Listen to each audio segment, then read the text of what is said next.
Good morning, everyone. Flavia here. We are starting our journey to Queensland opal mines today.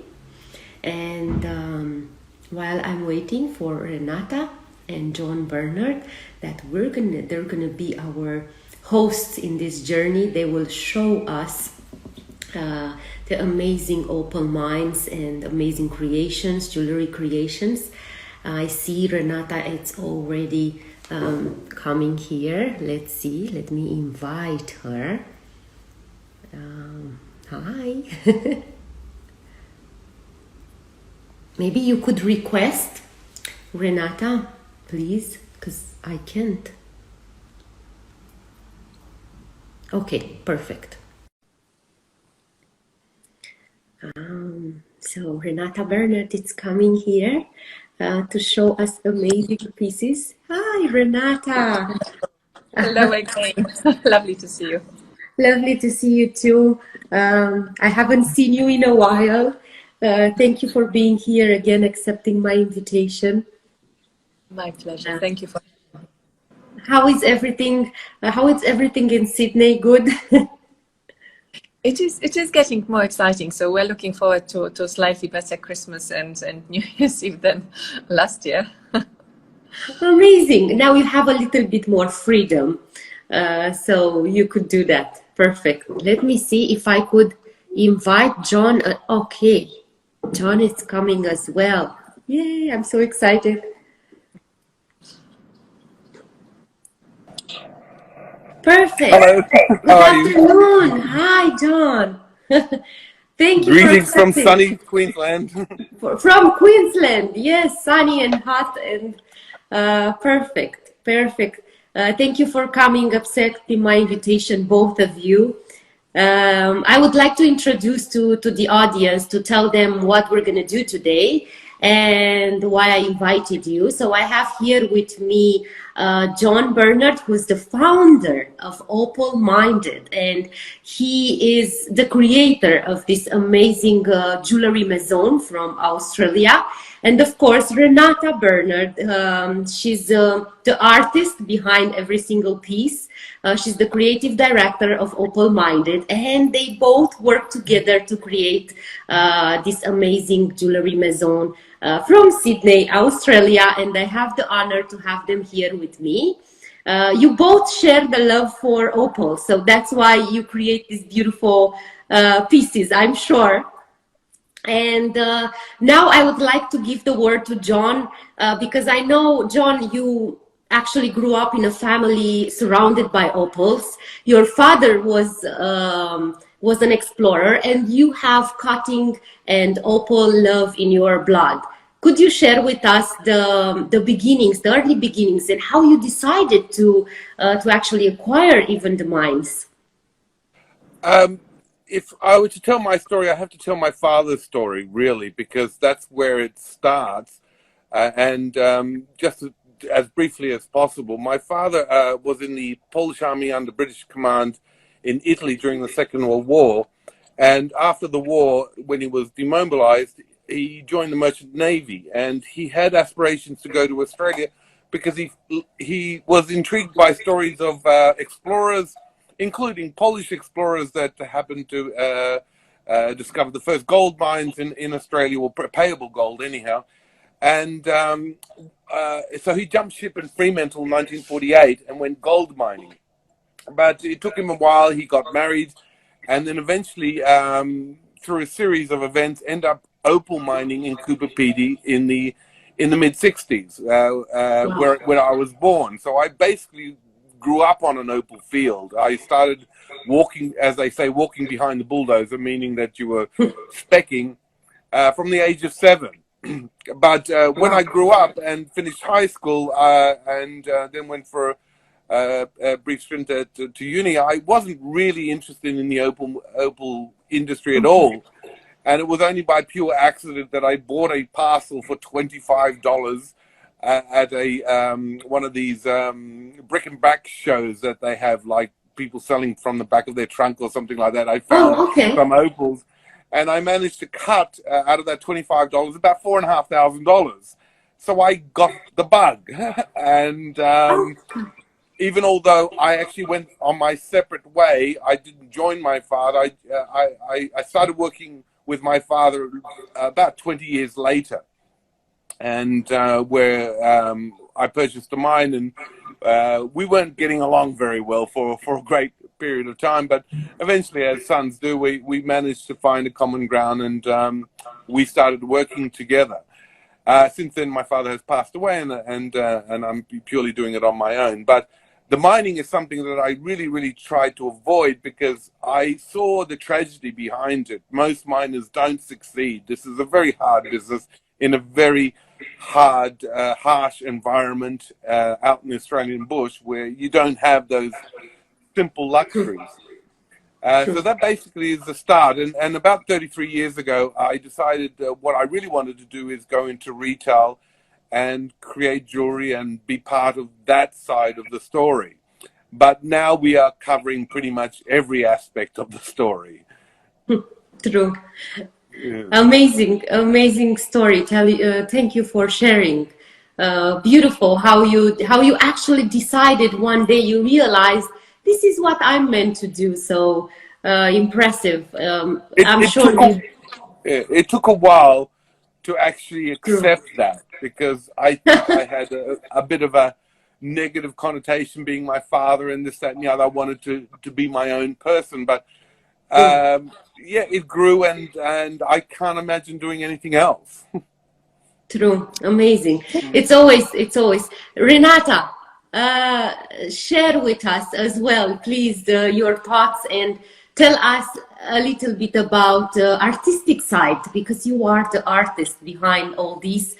Tell me your visions, how you get inspired. There's plenty of inspiration. I could perhaps start with just mentioning or taking it from where John stopped. I think Yes. Once you have opals in your bloodstream, you will never get them out. They're highly contagious, and there is no escape once you succumb to their beauty and excitement. There's just it's difficult simply to leave them behind. So that's how my journey with Opal started, because I met John. I was not that excited about the gemstones, wasn't that much interested until I saw some really good quality opals, and that was it. I never looked back. Now, when it comes to inspiration, there is plenty of it. Some of it comes from just the conversations that John and I would be having. So there are two types of jewelry creations that we do. One is the type that comes from me. So this is what's happening in my life. These are the experiences, sensations, and so on that I've experienced. And then the other type of creation, which I absolutely love as well, is the conversation with someone for whom I create. So this is something, strangely, during COVID, this pandemic, I've been making more pieces, we've been designing more pieces that are this second idea of creation. So this is a conversation with someone who wants to have something special that commemorates, that symbolizes things that happen in their life, in conversation with me and my understanding of the gemstone. So that's hugely exciting for me. That's very rewarding. Yes, indeed. That's actually all about connection with people and making them happy, and actually create something for them, for their personality, their family, something that it's going to be a heirloom. And you can definitely do that with a piece of gem like opal that has a rainbow color and so much value. Now, John, I would very much like to show it to the audience. What do you have there? Because you are almost at the mines, next to the mines in Queensland, and you have the rock opals, and we would like to see those amazing pieces. And maybe you could explain why you show us, could explain, particularities about it. Okay, the two types of opal that I've prepared here. One, Boulder Opal, which most of your viewers may be familiar. It's probably the second most popular type of opal. And the other opal is, which we refer to as pipe-opal. Now, pipe-opal basically is root replacement. It's a fossil. Okay. It only comes from Queensland. Not too many people are involved in it. It's only produces in specific areas. I'm a big fan of pipe opal. So if you can imagine 100 million-year-old root, which was replaced with silicon dioxide and H2O and created opal. So I'll just flip my phone. So bear with me. I'm Yes. not really technically minded. Okay, so let's just go firstly, Boulder Opal. Okay, so when we Perfect. find let's get this. When we find Boulder Opal, it's comes in veins like, as you can see here. This has been blocked out of a very large piece. These pieces can be as big as a car sometimes, and you will only find opal at one end. Or, opal mining is extremely disappointing. 95% of your time is being disheartened, and that's 5% is the wow factor that makes up for everything else. But to give you an example, here is a vein. You cannot see it, but I can see it here. This one actually has a cleave. So in this case, which is very rare, we would split this stone. And to give you an example of how a split stone looks like, bear with me. So here is another stone which has a similar vein, which has been split. So you can see right throughout the other side, there was a fine cleave through the middle, and we split it, and we have this amazing pair. Voila. Voila. You have the ocean in your hands. Beautiful. Absolutely. You can see it. It will clean up. That has some blemishes around it, but it will clean up, and it will be a wonderful pair. Now, then you get to the extremes where sometimes you cannot split the stone, which is good also. And we then have to slowly grind away the ironstone to expose the opal. This is a fairly large piece. It's actually a very good condition. There is actually a fine crack there, which is fine because it's at the... it's going to disappear, that one. When you polish it, all those little blemishes, I want to share with people that they might not know. Blemishes are small surface inclusions, maybe, or they're going to disappear. Okay. Absolutely. In this case, they will. Sometimes they don't. So we'll just clean up. This is being grinded on a fairly rough wheel just to get exposed to see where we're going.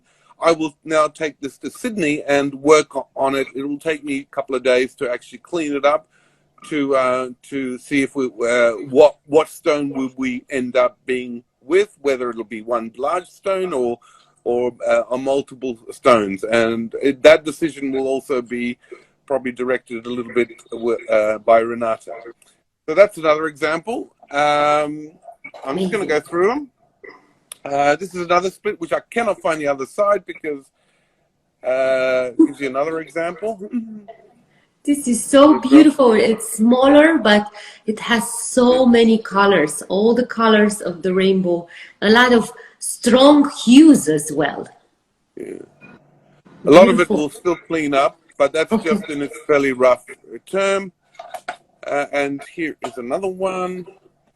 Oh, that's beautiful. Which is split. Most likely it'll be one stone there and maybe a couple of small ones there. That's potch, that's not good. So that'll be that one.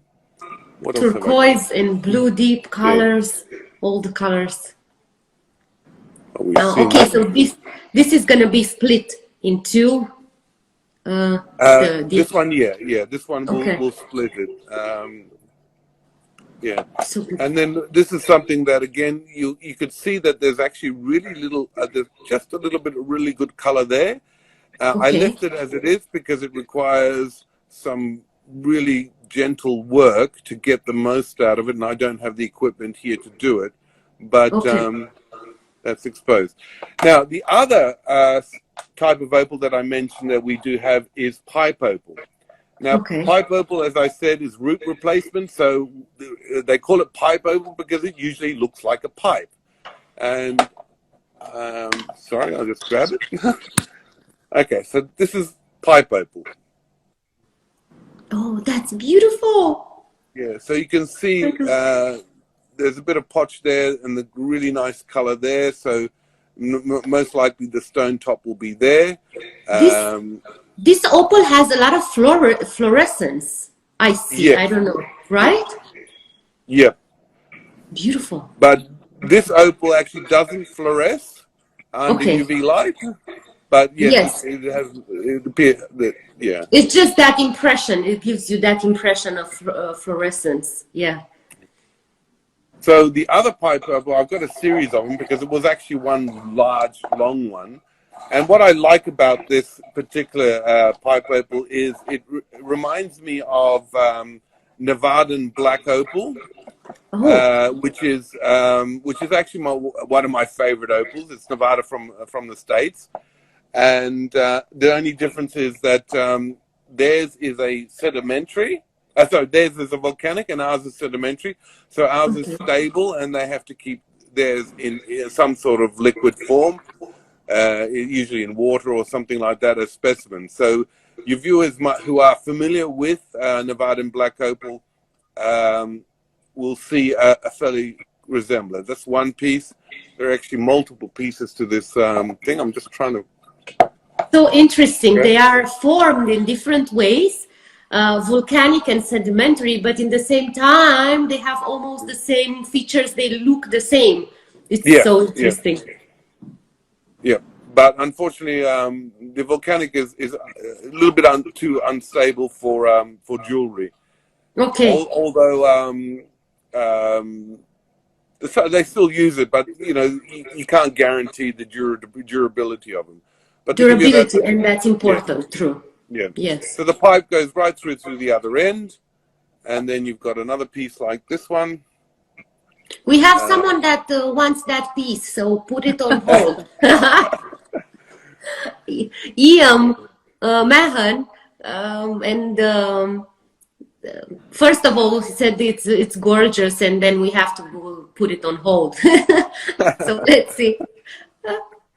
Yeah, I'm the miner. You have to talk to Renata. Okay, we talk to Renata. Okay. This is still part of the same pipe because it was about at least 20-25 centimeters long. Okay. Color there is rather dense on the bottom. So even although it doesn't really look fantastic on the side, it'll look really great once we face the stone. Because they're quite large. I don't know if you can see that. My camera is not the best, or my phone is not the best, and the lighting is not the best.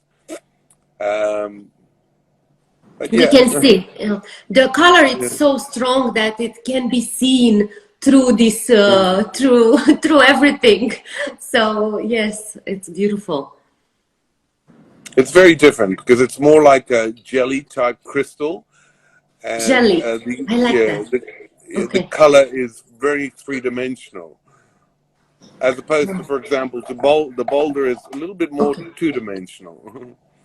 Okay, so you have it on one side, and this rock, the other rock, you have it on all those three sides.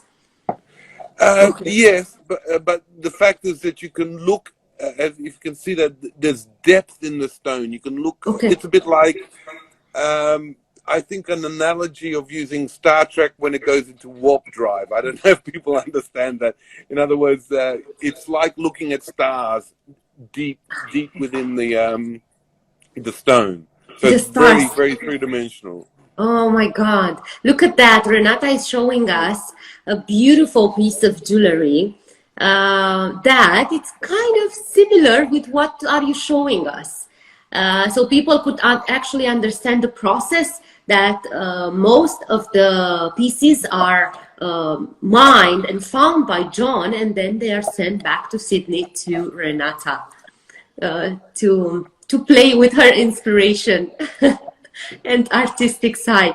What else do you have, Renata, there that it might be similar with John is showing us? Actually, the pipes that John was showing, that they Okay. are, I think, our favorite. Well, there are quite a few favorite types of opals that we both have. So I shouldn't be probably saying that favorite because everything is favorite. But Yes. that's a type of a gemstone that can come out at the other end, except that we don't know until John exposes the rest of the stone. And we'll see what happens, whether there is a lot of excitement or just a little bit of it, whether there are any interruptions to the stone. But that's the jewel that may be lying ahead for the rocks that John has found. I haven't seen many of those, so it's quite a revelation for me. I can show you also a couple Beautiful. of I love photos. that piece. That is one of my favorite pieces. I love the shape. I love the especially the color. Look at this. Oh my God. That's And one of the gems that's really attractive to me. I don't know, John, do you have anything similar to to this this. in rough now? That would be lovely to I see, think, but I'm not well, sure. just to add to this, I mean, if you're mining opal in, say, for example, South Australia or Cooper Pedy, which is the white opal, it is relatively easy to find something that resembles that same stone. Where we mine, what I get this year is not going to be the same what I got last year. Yes, there will be some stones that are similar, but this grouping that I have here at the moment is, I don't think we have anything like it in Sydney. And that's what makes mining in Jundah, our specific mine, or just generally in Queensland, a little bit more different than, say, even Lightning Ridge, which Okay. you can find stones that are similar. So the question is, do we have anything similar to that? Probably not. True. True. Yeah, You are true, but John. It's true. what Renata is showing is pipe opal, but it is pipe opal that we found maybe 120 meters away from where I got these ones. So it's always a little bit different, and that's what makes I think opal in general a very unique gemstone. In some ways, a true gemstone, because each one is so much an individual. True. They And are. that's something that we can't get with any other gemstone to the extent that you can with an opal. We just recently had a beautiful customer in the States who is so overwhelmed by the variety of opals that he's just jumping from one type to another, and he just can't get enough because it just almost impossible to decide what you like. Yes. Well, one So of the most, but just on a lighter note, one of the most stressful things that I can get from my wife is if she tells me that she needs to match a stone that was sold 10 years ago. And that's extremely stressful. Although I believe we matched something. I think I saw it on one of our reviews. We did match a stone from 10 years ago. Is that right, Renata? We Someone we that did was. yes. So we found It's earrings. extremely difficult. It was, in this case, it wasn't because the color was reasonably evenly, quite harmonious and evenly distributed. It was a little bit easier than if we get something quite exuberant and complicated, which a lot of opals are. So that we were lucky. But we were also once, a few years ago, there was a customer, client, who commissioned a set of earrings that would match the pendant that he got. It took us 2 years to find the matching stones, and most bizarrely, they were held by someone in Melbourne, and we found them in Hong Kong. So it was 2 year search for two stones to match the third one. very difficult. Well, the world, it's a small world, and yes, sometimes we might be lucky to find something similar, but as John said, they will never be the same. They are unique. They have their own personality. That's why we love opal so much, the play of color. And also, John, I think they have a specific pattern, every single opal, right? They have an Harlequin pattern. They all have like different patterns that we see and appreciate. Yeah, patterns are fairly unique. There are set standard patterns that people talk about it, but the variety of patterns, especially from Queensland, is so broad. Okay. It's amazing. It's amazing.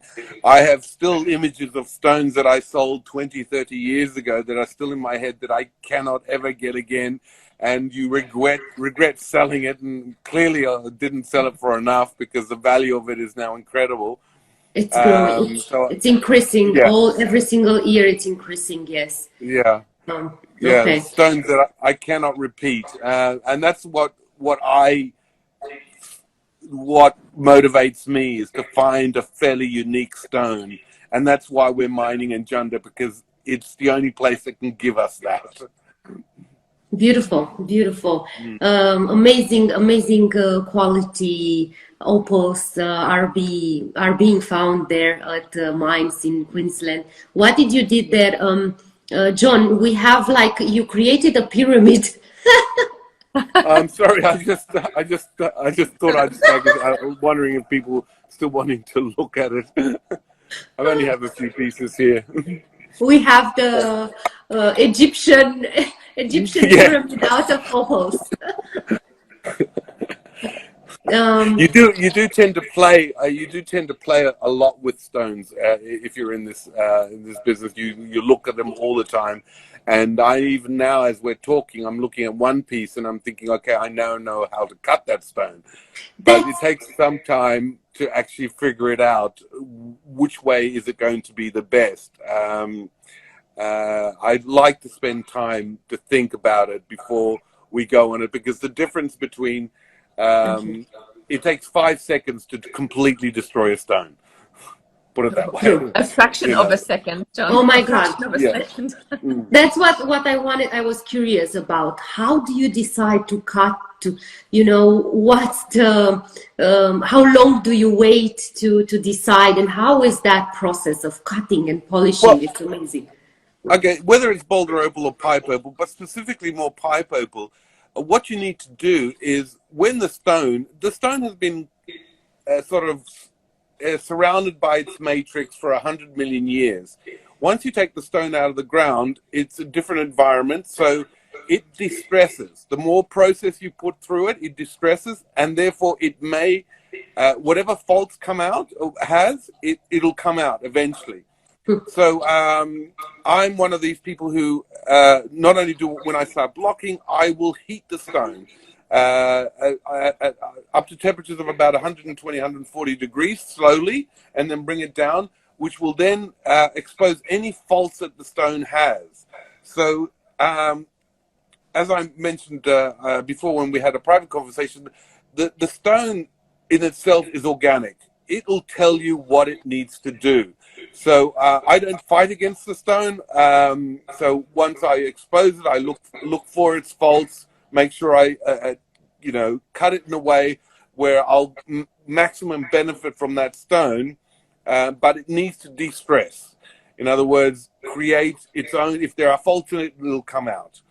So that's my process, and at the end of the day, the stone tells you what it needs to be, how it needs to be cut. It's Beautiful. not the other way around. Beautiful. It's It's your decision together with Renata, of course, but at the end of the day, that's amazing. The stone just guides you. The stone tells you the best way to be cut and to unveil that beauty. It has personality, as I said before. Beautiful. Yeah. So therefore, you'll see most of our stones aren't calibrated. They're not a specific size. Even when they are calibrated, they're not 100% calibrated. The stone's telling you what to do.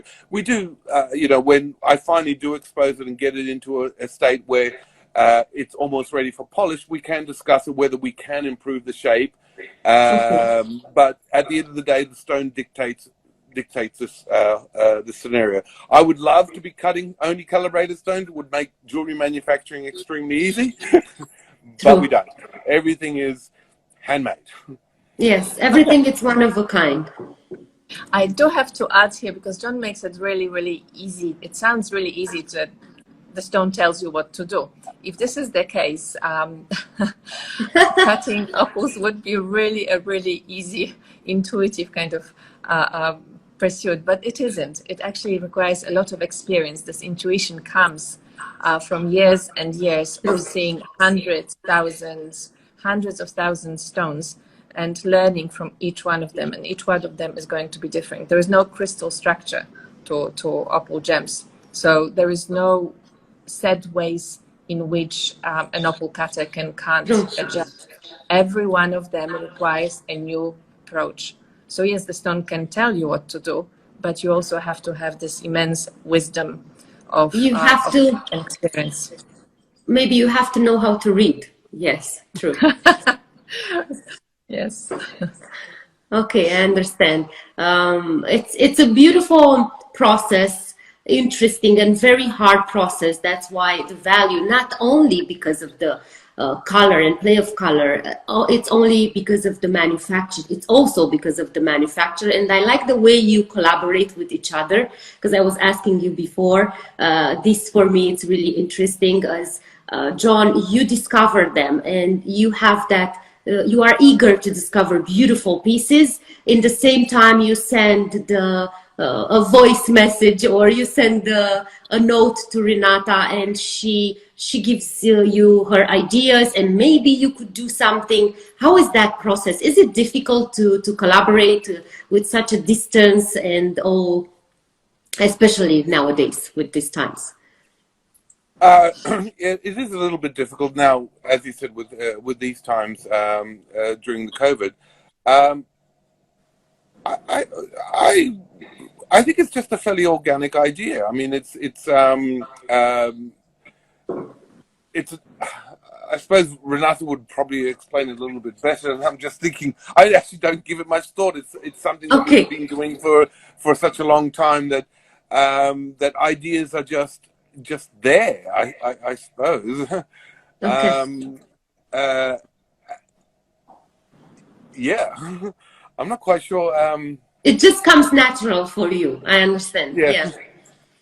Yeah. Sorry, I'm a little bit tired because it is 40 plus here, and we're still working, and I just about this time I start to get really tired. I'm not thinking quite straight. Yeah. But yeah, such this way people could understand such all the sacrifices and all the work that it goes into this process, and yes, and how much you actually try to give back to all the workers and the environment. Even that, it's something that we truly appreciate, because someone was asking me about sustainability before we started the talk show, and they wanted to know more about that. And maybe Renata or John, who wants to share with me something about your involvement and care for nature. So, John, would you like to take it away? You know what you are doing there. Well, in actual fact, we are doing some reclamation work now, or rehab work, whichever way you want to say it. It's funny about sustainability because it's a fairly broad word, and as I think some people get kind of really confused about it. Because if you're looking at a particular mine like Jundah, you could talk about sustainability in the sense that we cannot mine everything from that mine. As technologies improve, this mine will continue going on for a very long time. And also there is I'm an advocate of the idea that opal is actually being formed all the time. And I have ample proof throughout my years that I've actually seen this in its physical sense. Although I'm saying it's 100 million years, that's the consensus generally, but I have actually seen evidence that it is continuing going. So we're a low impact mine. We use ground penetrating radar and drilling, so we don't disturb the ground as much as possible. Although we're in a fairly historical mine, which has been around for about 130 years, and we are actually rehabbing the areas that were mined 100 years ago. And we're still, within those areas, we're still actually finding some opal. As technologies improve, you cannot physically simply take out as much. Adding to the fact that this opal is probably still being created as we speak, because the geological conditions are still there. It may take another 200 million years, but it will still be there. The elements are all there. And the other issue is like, when you talk about sustainability, what happens to a particular mine like an opal mine? Well, funny enough, tourism is a big thing in old abandoned opal mines, because every time it rains, it exposes new material. So it's another added bonus to it, that it does create income for locals and attract tourism. So that's why I think when you're talking about sustainability, it is rather broad. Now, our responsibility to the environment is something that we take extremely seriously, and a lot of the areas, and Renata will probably elaborate on that, because she gets rather excited about it. To me, it's I'm just doing my job. I'm making sure that the place looks better or the same or better than it was before, and we've done a lot towards that. What else can we talk? So yeah, I hope that basically, covers what it. Yeah. John is saying, this is the last time I went to the mines was in June. I was supposed to be coming back with the whole family, and we didn't make it because of the lockdowns. We couldn't get out of Sydney anymore. But during the June visit, I asked John to take me around the different areas to have a look how the nature rejuvenates after we finished recovering the holes. And actually it shocked me. What I was really surprised with was that 2 years after covering the ground, the rejuvenation of the nature actually took hold and came back with more force than what the ground looked like before we started to mine. So that was I did not expect that. So a year later, we got the ground to the pretty much the state that it was before mining, and 2 years later, it looked greener. It looked more alive. I think that we're discussing it. So John's suggestion was that this had a lot to do with the water being able to get out a little bit high into the ground and then feed into the ceilings that John and the team were putting back in the ground. So that's probably the most likely explanation, but the effect was most amazing. Surprising. Thank you for the explanation. And I've been reading on the website. You also use solar energy. I mean, you are trying everything to be bio and to protect the environment. That's very important. And I like the idea that Renata shared. The environment, I mean, the nature and the vegetation grew up even more after you helped the vegetation. It grew up to be even more, I don't know, flourishing and healthy, better than it was before you all started. So it's important to give that back. And many people, especially nowadays, they are they are interested to know about this. And now, thank you for sharing that. And I would ask Renata if you could show us again a few of the pieces, because we only seen it for like a short period of time, the pieces that you have there, and we could understand better the creation of those amazing pieces. So these are just the pieces that come from our mines. We designed and have in our collection opals, purely Australian opals from different mines, different mining areas in Australia. These are just the opals from our mines, the opals that John found personally from Jundah, Opal-Ville, from one of the oldest mining areas in Australia. So this is pipe-opal. This is very thick. This is a very meaty, solid kind of expansive chunk of opal. It's that size, that chunkiness and brightness that's not quite easy to find. And that's of course set in 18 karat gold with diamonds. It's a piece that's called Blue Symphony. Blue I Symphony. also have Yes, here. I love the names. You always have beautiful names for all of your pieces. Amazing Blue Symphony. True. With that play of color, ocean, deep colors. And then you have another ring that it's called the same way, right? Yes, I was going to show you, but I just realized that John is showing the pipe Okay. that white pipe. I just asked one of the chaps because he came in. He was repairing our drill, and I couldn't find this particular one. And he just came in, and I asked him to bring it in. And this shows how big those pipes can be. And this was found right next to the dark ones, and this is basically white opal. Oh, But that's it's a interesting. massive pipe going all the way down here, and that would have been originally like this. Like that. This is Sort of magical. like this. Magical. Yeah, sorry. I don't know if I'm a little bit too close because it's actually quite big. And we cut it, and then it actually went. I hit it with the excavator, so it did. And gives you an Perfect. idea. Really nice, bright material. You can see it on the side. It's a lot better. But I just wanted to show you that the variety of types of opal that we get here. Mm. And then when you Yes. see, when you have a look at what John is showing, so the pattern in that opal, it came from, well, not the same, but the area very close to it. The pattern that is there on John's opal is finer. By finer, I mean just smaller chunks of play of color. Whereas what I'm holding here, that's also a pipe opal. This is also white pipe, but the chunks of color are much broader. And we have more reds here, I believe, whereas John is playing with pinks.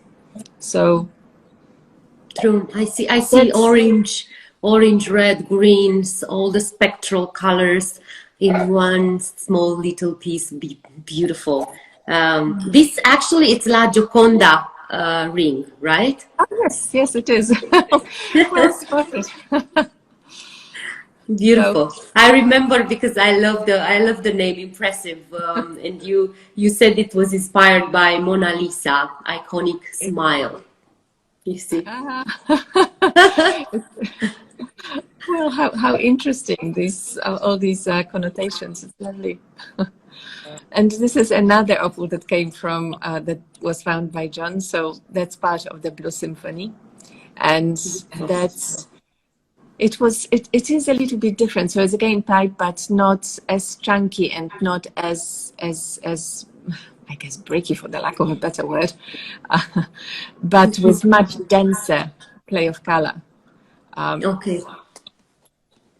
So Dancer. it was matched mainly for color. Perhaps the type of opal is a little bit different, but we discussed already how difficult it is to match two stones, two opals to make a set. So we have a good match for color here. And we also have, I don't have them here, but the earrings that come from a different mining area. I'll show you just a few more pieces, which we've had a quick Yes, look at, please. that come Please. from similar material yet different. So here, what I find particularly exciting about this stone is called reef flows, that you can, I'm not sure whether it can be seen very well, but you can almost see how something liquid flow very slowly and then stagnated, solidified. We can see those flows kind of gently happening, swelling in the stone.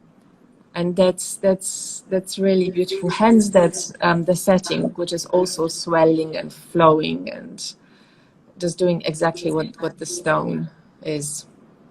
I love that So comparison, the way you said it. It looks like it was fluid, but then it just solidified. It's like floating, I don't know, in a lagoon.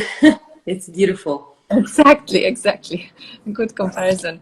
And then we have, this is again a slightly chunkier realization of an opal from our mines.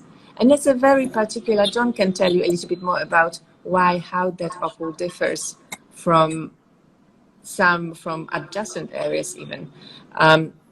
It's got this amazing quality where it can And I experienced it even recently. I opened the safe where I had a pair of light opals sitting in the dark. And I had this amazing pinkiness just jumping at me, bright, like fluorescence, but it wasn't fluorescence. It was just the color, which was brought out by very limited light entering the safe. The light was limited. The color was really vibrant and unexpected because I was not seeing these opals in those conditions. And that's the quality, which is quite, we've seen it in different combinations in opals that come from Judah Opals-Ville, and that's not caused by fluorescence. It's a completely different phenomenon.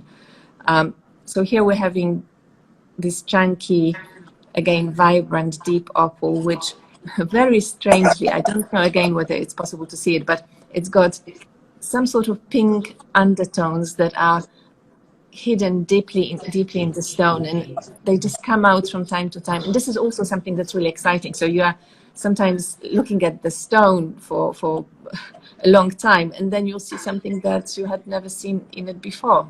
Just element of surprise. It just comes out and it does something unexpected. Amazing. That's also the excitement. And just one last stone, a ring. You can see that I love rings. I love looking at rings.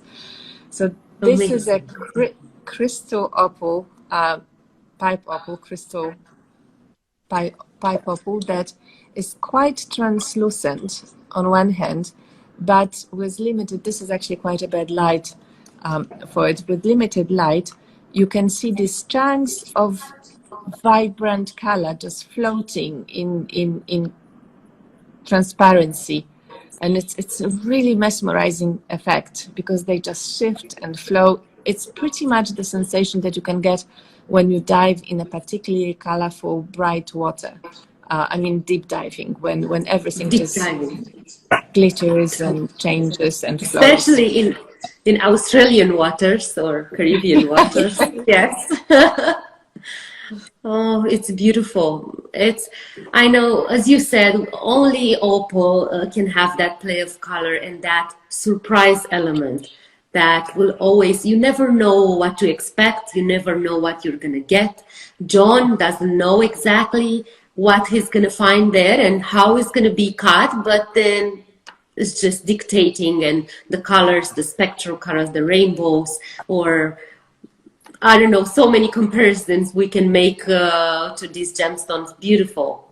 But just to add to what Renata was saying, and I think your viewers might be really interested in this. There's a lot of discussion about what makes an opal valuable. Black, white, patterns, colors. These are all, honorable ideas about what opal is about. But what really makes an opal valuable, and this is when people are looking at opal in the future, when they start looking at opal, look at it slightly differently than most people. What opal is white light passing through a prism effect and giving its colors. So what makes an opal really good? It's how it behaves in different types of light.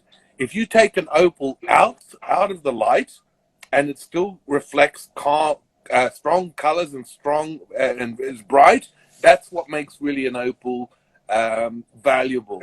So that's why, in the sense, in our boutique, we have different types of lights. We have the outside light. You can walk outside, and we encourage people to walk out. No one's run off with an opal yet.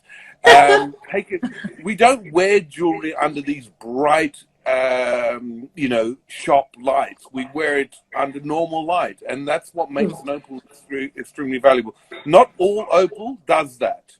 A lot of the opal from different mines don't, and this is what I love about Queensland, or specifically Jundah opal, that it absorbs and reflects color in all sorts of light. Beautiful. Amazing explanation. I really appreciate that. I'm sure everybody will love that. It's pure science, and in the same time, it's something that we love, and especially that amazing insight about the Queensland opals, that they have that reflection, or the white light goes in and then you have the rainbow colors going out. Amazing. Thank you for all. Yes, So tell think me. of it as a bit like your sensor in the camera. Okay, The true. ability to absorb the light and reflect color. So now people will just, when you go and buy an opal, if your viewers are looking to buy an opal, ask to be taken outside from the light in a different, more natural light, or in the shade, or even cover it up with your hands and see how it looks with no light at all. Perfect. Yes, that's a good tip, a very good tip to know. True. So go in different light sources and see what can be unveiled there. Yep. Perfect. Perfect. It was a pleasure to be here with you, and an honor. I'm so happy we did this, and I hope maybe we're going to do it in the future, and we're going to actually meet if I will be in Sydney, and we can do a live all together in the same place. Absolutely. That would be very enjoyable. Would love that. Amazing. Thank you for being our host to the Opal Mind Boutique, Renata, directly from Sydney. And John, thank you for being our guide to the mines. Now, I was curious, can we see the outside scenery now at the end? We said goodbye. One single problem. I think it's too dark. Oh, I forgot. Yes, we had a reasonable sunset, but definitely nothing to see now. Oh, I forgot. Okay, we will do that another time. I'm in Europe. I'm in Europe. I have a sunny day here. I didn't even realize for you it's night. So next time we will see the sights. But anyway, John, it's kind of 45 kilometers away from the mines. So yes. Thank you for everything. Thank you, Renata. If you have anything to add, or please share with us. Thank you. It's my pleasure to. It's always so lovely to be speaking with you, Flavia. So I really hope to to be in the same place at the same time one day. Thank you, Flavia. Thank you, John. Thank you, Renata. Have a good day. Bye. You too. Bye. Bye bye. Thank you.